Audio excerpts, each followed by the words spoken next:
हमारा परमेश्वर के साथ जो रिलेशनशिप है वो कैसा होना चाहिए कि मौत के अलावा परमेश्वर और कोई चीज मुझे तुझसे अलग नहीं कर सकती। अब तो मौत भी नहीं कर सकती, पुराने टाइम में मौत कर सकती थी। उसने कहा अब तुम अनंत जीवन के लिए बुलाए गए हो। मतलब कोई परीक्षा, कोई दुख, कोई प्रार्थना का पूरा ना होना, कोई कलेश, कोई ठोकर हमें परमेश्वर के प्यार से अगर अलग नहीं कर सकती तो हम परमेश्वर के बड़े छुटकारे के लिए फिर तैयार हैं। दूसरा वचन मैंने आपको क्या दिया था कि परमेश्वर मुझे देख रहा है और सुन रहा है। हर टाइम, खाना पकाते वक्त भी, अपने पड़ोसी से चुगलियां करते वक्त भी, किसी के साथ विश्वास की बात करते तब भी, और किसी के साथ हम जब अविश्वासी बात करते हैं, शक की बात, तब भी।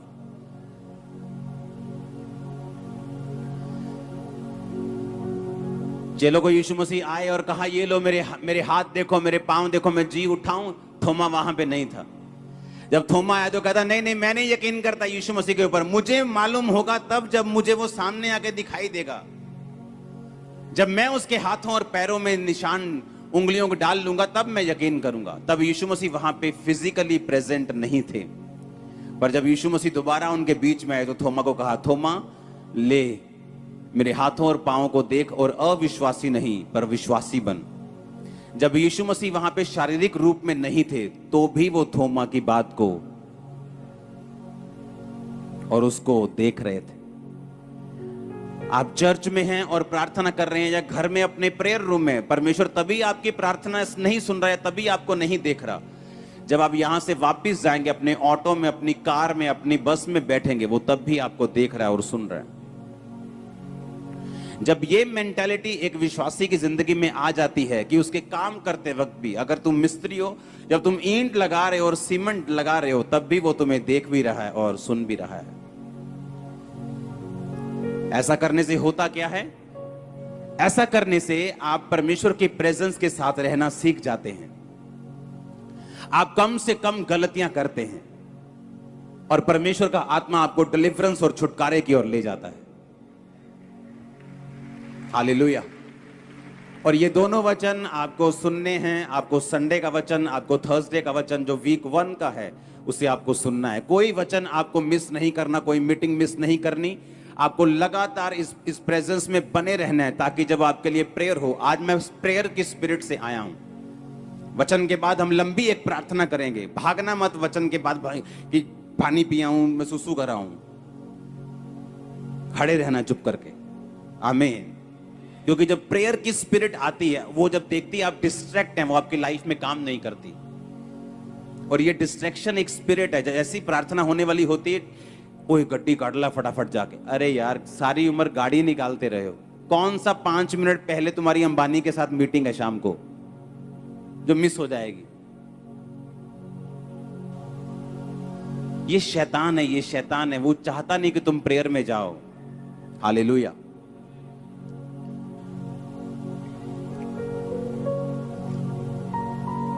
तीसरा पॉइंट जो आज मैं आपके साथ शेयर करूंगा कि आपको छुटकारे के लिए क्या करना है। छुटकारा एक पास्टर को भी चाहिए, छुटकारा एक विश्वासी को चाहिए, छुटकारा एक वॉलंटियर को चाहिए। हर एक व्यक्ति की लाइफ में छुटकारा उसके अपनी हिसाब से, उसकी लाइफ के हिसाब से, करंट सिचुएशन के हिसाब से उसको चाहिए होता है। आमीन। दाऊद को चाहिए था कि जब वो मसा हुआ, उसके बाद उसको छुटकारा चाहिए था कि वो किसी का राजा बने, एक गोत्र का राजा बना। उसके बाद उसका छुटकारा यह था कि वो सारे गोत्रों का राजा बने। उसके बाद उसका छुटकारा यह था कि उसका अपना निज पुत्र उसकी गद्दी के ऊपर बैठे और कोई भी जन उसको मार के वो गद्दी ना ले सके। हर टाइम आपको छुटकारे की जरूरत है। एक फैमिली में बेटा नशे करता है, आपको छुटकारा चाहिए। हस्बैंड वाइफ के नहीं बनती, आपको डिलीवरेंस चाहिए। आपका फाइनेंस अच्छा नहीं होता, आपको डिलीवरेंस चाहिए। और इन 7 हफ्तों में डिलीवरेंस आपके पास होगी। ये 7 हफ्तों में जो वचन आपको मैं दूंगा, अगर आपने माना और सुना और आपने प्रेयर मेरे साथ की, आप स्पर्श को लेके वापस जा रहे हैं। हालेलुया। तीसरा पॉइंट लिखो अपनी कॉपी के ऊपर। अगर आपको डिलीवरेंस चाहिए आपकी लाइफ में, जिसके ऊपर आपकी लाइफ निर्भर करती है, तो आपको अपनी बुलाहट को फॉलो करना होगा। लिखो,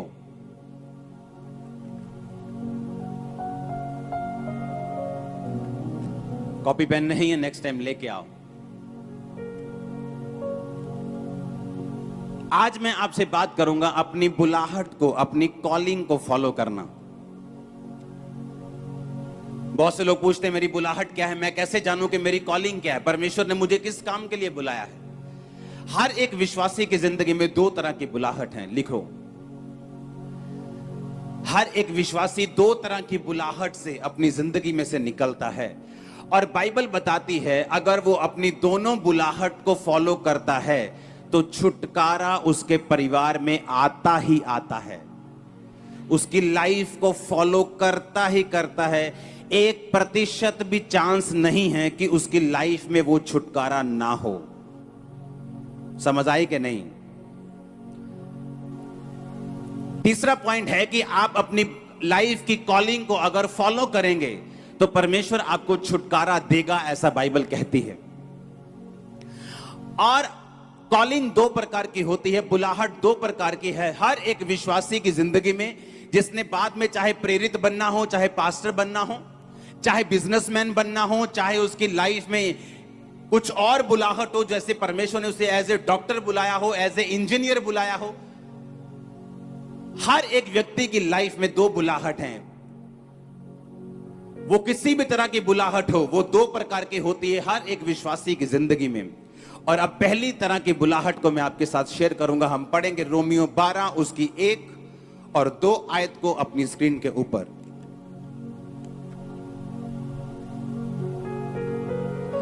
उसमें लिखा, अब इसलिए हे भाइयों मैं तुमसे परमेश्वर की दया याद कराकर विनती करता हूं कि अपने शरीरों को जीवित, पवित्र और परमेश्वर को भावता हुआ बलिदान करके चढ़ाओ, यही तुम्हारी आत्मिक सेवा है।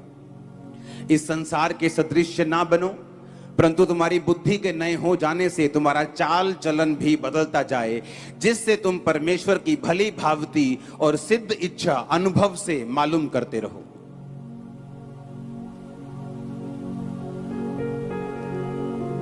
परमेश्वर का वचन कहता तुम परमेश्वर की सिद्ध इच्छा, भली इच्छा और भावती इच्छा अनुभव से मालूम करते रहो। और उसने कहा कि अपने शरीरों को जीवित, पवित्र और परमेश्वर को भावता हुआ बलिदान करके चढ़ाओ, यही तुम्हारी आत्मिक सेवा है। उसने कहा पहली तरह की बुलाहट यह है कि तुम अपने जीवनों को, अपने शरीरों को जीवित, व्यभिचार से अलग, नशे से अलग, पाप से अलग, गालियों से अलग जीवित शरीर परमेश्वर को चाहिए। आपका ये पहली बुलाहट है परमेश्वर की। ये तुम्हारा शरीर नहीं कि तुम सूटे मारो इसके साथ, ये तुम्हारा नहीं है। किसका है ये? ये तुम्हारा नहीं कि तुम तंबाकू लगाओ इसके साथ। किसका है ये? वो कहता तुम अपने शरीर को जीवित दो मुझे, पवित्र दो मुझे, और परमेश्वर को मन भावता हुआ बलिदान करके दो। किसको देना है? अपने शरीर को। कैसा देना है? कहता जीवित, पवित्र और मन भावता हुआ। जैसे परमेश्वर को, जैसा परमेश्वर को भाता है वैसा तुमने परमेश्वर को अपने शरीर को क्या करना है? बलिदान देना है और परमेश्वर को अपनी बॉडी दे देनी है। ये तुम्हारी आत्मिक सेवा है, ये तुम्हारी पहली कॉलिंग है। जब तुम मसीह में आते हो, परमेश्वर तुम्हें ये नहीं बताता कि मैंने तुम्हें एक पास्टर होने के लिए या एक बड़ा जन होने के लिए या एक बड़ी बिजनेस में आशीष देने के लिए चुना है। पहले वो तुम्हें यही कहता है कि तुम अपने शरीर को जीवित करके, मन भावता करके और पवित्र करके मुझे सौंप दो, ताकि जो असली बुलाहट में मैं तुम्हें लेके जाना चाहता हूं मैं लेके जा सकूं। समझ आई इतना कि नहीं आई? उसने कहा यही तुम्हारी आत्मिक सेवा है कि अपने शरीर को जीवित करके और मन भावता करके और पवित्र करके मुझे सौंप दो।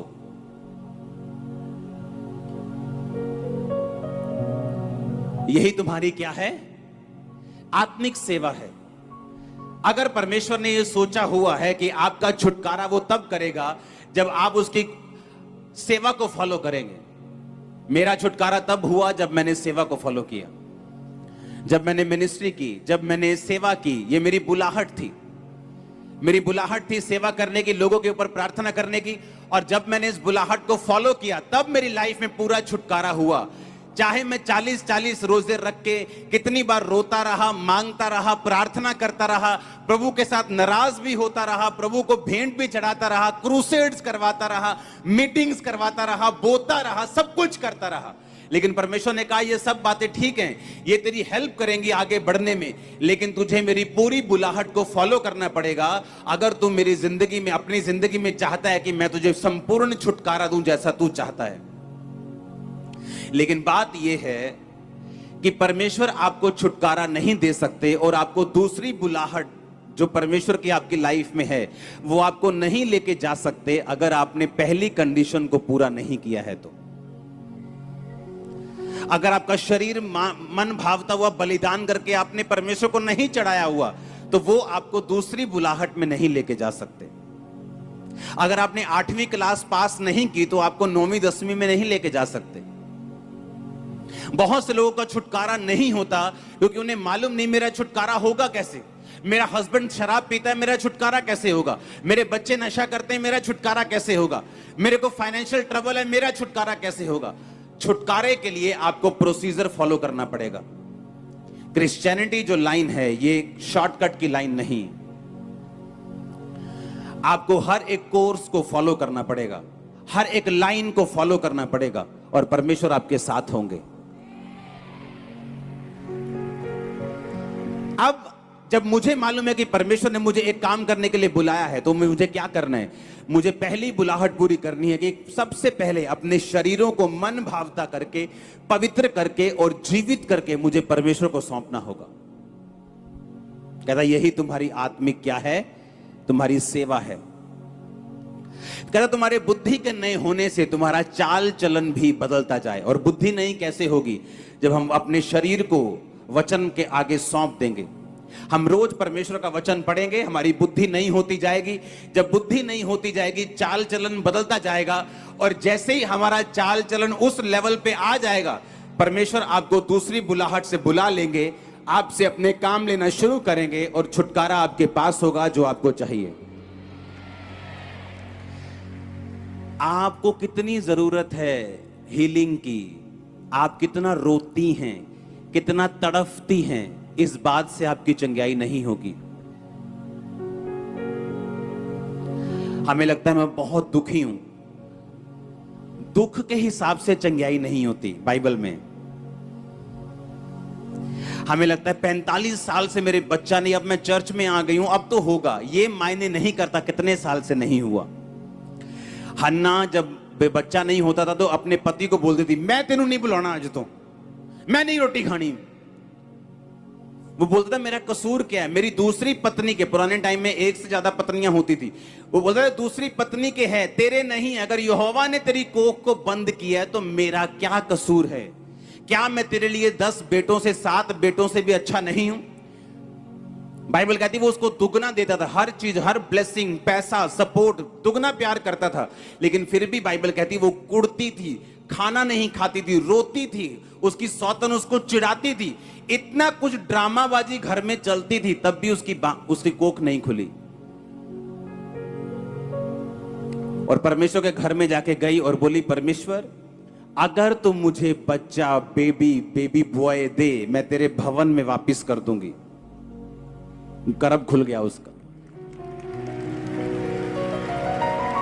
परमेश्वर ने यह नहीं कहा कि तू बहुत रो के आई है इसलिए मैं तेरे गर्भ को खोलता हूं, तू बड़ी दुखी थी मैं तेरे गर्भ को, तू बड़ी चिड़ी हुई थी मैं तेरे गर्भ को खोलता हूं। जैसे ही उसने अपनी बुलाहट को समझा कि मेरी बुलाहट यह है कि सबसे पहले मैं अपने जीवन को परमेश्वर के हाथों में सौंप दूं, प्रार्थना करूं, और दूसरा मेरी बुलाहट यह है कि परमेश्वर के लिए मैं एक बेटे को जन्म दूं जो खुदा की सेवा करे। अब आप मेरी बात को समझ रहे कि नहीं? जैसे ही उसको समझ आई कि मेरी बुलाहट यह है कि पवित्र आत्मा ने उसे समझाया, वो गई और उसने प्रार्थना की, पवित्र आत्मा ने उसे उभारा, बोल कि अगर तेरे बेबी बॉय होगा, बेटा होगा, तो परमेश्वर के घर में दे देगी और परमेश्वर के घर में वो सेवा करेगा। और परमेश्वर को एक नबी चाहिए था जिससे वो बात कर सके। जैसे ही उसने परमेश्वर की मर्जी को पूरा किया परमेश्वर ने उसको ताकत दी। मैंने लोगों को मसीह बनते देखा है, लेकिन उनका पूरा छुटकारा होते हुए कई बार नहीं देखा, क्योंकि पूरा छुटकारा निर्भर करता है कि मसीह बनने के बाद, अपने शरीरों को जीवित प्रभु को चढ़ाने के बाद, जब परमेश्वर आपसे दूसरी बुलाहट के विषय में कुछ कहता है, आप उसे पूरा करते हैं कि नहीं करते। कई बार कुछ लोगों को परमेश्वर ने बुलाया होता है सेवा करने के लिए, एक खास जगह के ऊपर सेवा करने के लिए। अगर परमेश्वर ने मुझे इस जगह सेवा करने के लिए बुलाया है, मैं जितना मर्जी अनॉइंटेड हूं, गिफ्टेड हूं, अगर मैं जगहें चेंज कर दूंगा, परमेश्वर मेरे साथ सेवा नहीं करेगा। मैं पूरी दुनिया में जाऊंगा इस्तेमाल होने के लिए, वो बात अलग है, लेकिन मेरी मेजर सेवकाई कहां है? आपके बीच में। आप मेरी बात समझ रहे कि नहीं? मेरी ब्लेसिंग भी यहीं पे है, मेरी प्रोटेक्शन भी फिर यहीं पे है, सारा कुछ यहीं पे है, क्योंकि मेरी कॉलिंग ये है, मेरी बुलाहट ये है। अगर परमेश्वर ने किसी व्यक्ति को एक चर्च में सेवा करने के लिए बुलाया, तो उसका छुटकारा वहीं होगा, वो चाहे 7-10 साल बाहर घूम के देख ले, उसका छुटकारा नहीं, संपूर्ण छुटकारा नहीं होगा। ये एक डर वाली बात है, और ये एक परमेश्वर के सामने रेवरेंस, हमें डर लगता है परमेश्वर जब हम इस बात को सोचते हैं। तो कई बार मैं ऐसे लोगों को जानता हूं, मैं पूरे पास्टर्स को मिलता हूं, लोगों से दुनिया घूमता हूं, ऐसे लोगों को जानता हूं जिनकी बुलाहट है वो चर्च में फुल टाइम सेवा करना, लेकिन उनके फनी बिहेवियर की वजह से, उनके गलत बिहेवियर की वजह से पास्टर उनको फुल टाइम नहीं रख पाता, और जब वो फुल टाइम उन्हें सेवा करने का मौका नहीं देता, उनका छुटकारा नहीं होता। अब वो सेवा कर भी रहे, लेकिन पूरे छुटकारे में नहीं।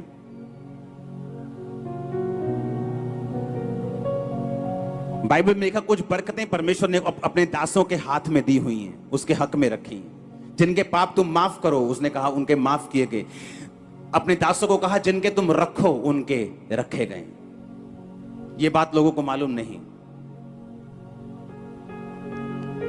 और जब एक आदमी अपनी बुलाहट को समझ जाता है कि मेरी कॉलिंग ये है, सबसे पहले परमेश्वर के साथ वफादारी, उसके बाद जो दूसरी बुलाहट है उसको कंप्लीटली फॉलो करना, ताकि परमेश्वर मेरी जिंदगी में संपूर्ण काम कर सके। मैं आपको लिख के देता हूं, वो किसी की शक्ल नहीं देखता। आप बड़े से बड़े दास हो, आप बड़े से बड़े बोने वाले हों, आप बड़े से बड़े सेवक हों, बड़े से बड़े सिंगर हों, बड़े से बड़े विश्वासी हों, वो किसी की शक्ल नहीं देखता।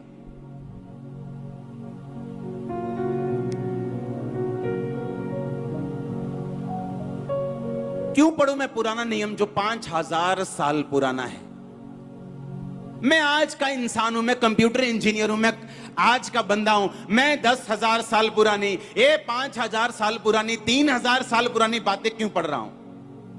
क्योंकि उससे मुझे समझ आती है कि किन किन लोगों ने क्या किया कि परमेश्वर खुश हुए, और किन किन लोगों ने क्या नहीं किया कि उनको दुखों का सामना करना पड़ा। पहला राजा 1 उसकी 5 और 6 आयत को मैं पढ़ूंगा, आप अपनी स्क्रीन पे उसे देखेंगे। तब हगीत का पुत्र ओदनिया कौन है? दाऊद का बेटा, सिर ऊंचा करके कहने लगा मैं राजा बनूंगा। सो उसने रथ और सवार और अपने आगे आगे दौड़ने को 50 पुरुष रख लिए। उसके पिता ने तो जन्म से लेकर उसे कभी यह कहकर उदास ना किया था कि तूने ऐसा क्यों किया। वह बहुत रूपवान यानी बहुत सुंदर था, और अबशालोम के पीछे उसका जन्म हुआ था।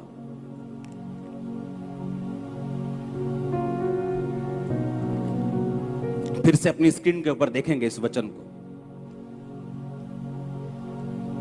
उसके पिता ने जन्म से लेकर उसे कभी यह कहकर उदास नहीं किया था, तूने ऐसा क्यों किया? जब कोई बच्चा शरारत करता है, कोई ऐसा काम करता है जो वचन के खिलाफ है, जब हम ये वर्ष पढ़ते हैं तो हमें ऐसा लगता है कि दाऊद बड़ा अच्छा आदमी था। लगता है कि नहीं? बहुत सॉफ्ट, अपने बेटे को कभी नहीं डांटा, प्यारा आदमी, कभी उदास नहीं किया। लगता है कि नहीं? हाँ, बचपन से लेके जवान तक कभी उदास नहीं किया अपने बेटे को। हमें पढ़ के ऐसा लगता है हमें भी ऐसा हो जाना चाहिए।